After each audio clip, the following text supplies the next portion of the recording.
Je m'appelle Luciano Rossignoli.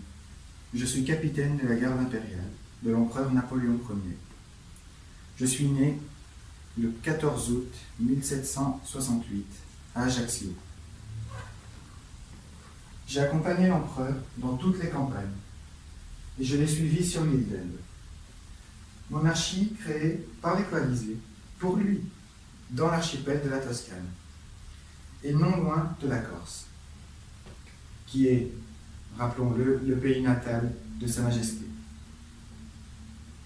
L'île d'Elbe, petit paradis et résidence de vacances pour l'homme qui avait toute l'Europe à ses pieds pendant près de 15 ans. Les péripéties pour obtenir un lieu à la hauteur de la personnalité impériale ont été nombreuses, même très nombreuses. Les coalisés, par la personne d'Alexandre, le tsar de Russie, ont proposé la Corse. Mais le général marquis de Caulaincourt a refusé catégoriquement. Il estimait que la Corse, bien qu'elle soit le pays natal de l'empereur, faisait partie du royaume de France du gros roi Louis XVIII. Armand de Caulaincourt, proposa alors la Sardaigne. Mais là, ce sont les coalisés qui refusèrent, car l'île appartenait, disait-il, à la maison de Savoie. Il était donc impossible d'y loger le maître de l'Europe. Oui, maître, c'est très très bien. Le choix de l'île d'Elbe arriva après un choix entre celle-ci et l'île de Corfou. Et par la grâce de Dieu, nous pouvons dire cela par la grâce de Dieu, l'île d'Elbe fut choisie car elle était, dit-on, elle aussi, proche de la Corse. Le 14 avril 1814, la principauté de l'île d'Elbe était née.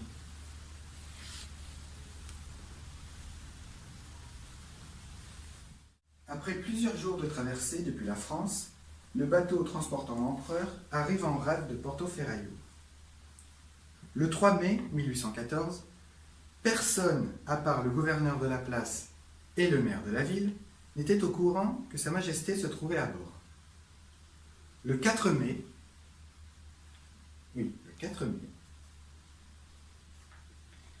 à midi, la garde nationale se place sur le trajet qu'allait emprunter Sa Majesté.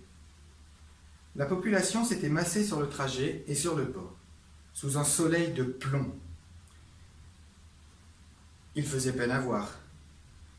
Et nous, à bord du bateau, nous pressions l'empereur pour qu'il sorte. Mais il fallut attendre les coups de 15 heures pour que Sa Majesté embarque sur la frégate qui allait l'emmener au port, où, là-bas, toutes les autorités, ecclésiastiques, militaires et politiques, l'attendaient depuis de longues heures. La réaction de la foule fut formidable? Non, admirable, et à la hauteur de Napoléon Ier. Il fallait les entendre. Ils criaient « Evviva l'imperatore !» sous les canonnades et les roulements de tambour. La fête qui s'ensuivit fut, elle aussi, grandiose. Il y eut bien sûr les discours d'usage, que voulait le protocole, et ensuite, on la clôt avec un Te Deum à l'église paroissiale, oui, c'est bien l'église paroissiale, de la place d'Armes, de Porto-Ferraio.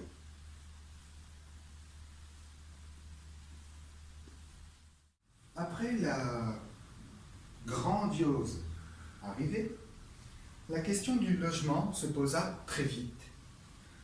Et après avoir logé pendant quelques jours, je ne sais plus combien, 4 ou 5, à la mairie, on prit la décision de loger notre souverain au palais dit des Mulini, à Porto-Ferraio. Le palais, en réalité, n'en était pas vraiment un. Pour y avoir vécu comme ordonnance de l'empereur, je peux vous le rapporter comme je l'ai vu.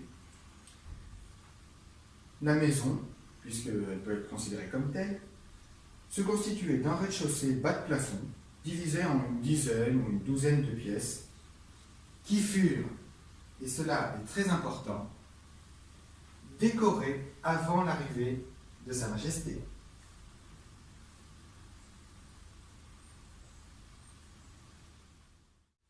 Pour ce qui est de la politique, à peine fut-elle arrivée et Sa Majesté prit déjà ses premières décisions. Déjà, elle composa un gouvernement, dont je connais bien la composition puisque j'étais parmi ceux qui prenaient sa dictée. En effet, le gouvernement était composé des plus proches de l'empereur. Le grand maréchal Bertrand fut nommé ministre de l'Intérieur, gouverneur des Affaires civiles. Antoine Drouot fut fait gouverneur militaire et ministre de la guerre. Et enfin, le général Cambronne fut nommé en tant que commandant de la garde impériale, il la fallait toujours pour Sa Majesté, et commandant de la place de Porto Ferraio, la capitale de la principauté. Le trésor, quant à lui, fut donné en responsabilité à Guillaume Pérus. Les grandes réformes qui furent faites par l'empereur furent peu nombreuses mais efficaces pour l'île. Il inspecte les mines de fer, développe l'industrie et réorganise l'exploitation du marbre. Suite à cela, il fit relier les communes de l'île à la capitale et dresse un bilan des ressources. Pour ce qui est de l'agriculture, il ne faut pas que je l'oublie, de l'agriculture, il prit la décision de reboiser l'île avec des oliviers et ordonna que l'on fasse débuter la culture des pommes de terre. Mais, cependant, comme pour tout gouvernement, il y eut un problème. Il s'agissait des taxes et des impôts. L'empereur devait toucher une rente de 2 millions de francs, mais il ne reçut pas grand-chose, disons-le franchement. Cependant, il fallait ces 2 millions de francs pour faire tous les travaux, et la seule solution qu'il nous restait était que ce soit les habitants de la principauté eux-mêmes qui fournissent l'argent. Cependant, cela ne plut pas du tout à la population. Et dans les villages, la révolte éclata, notamment dans le village de Cap Oliveri. Celui-ci fut réprimé et les responsables furent passés par les armes.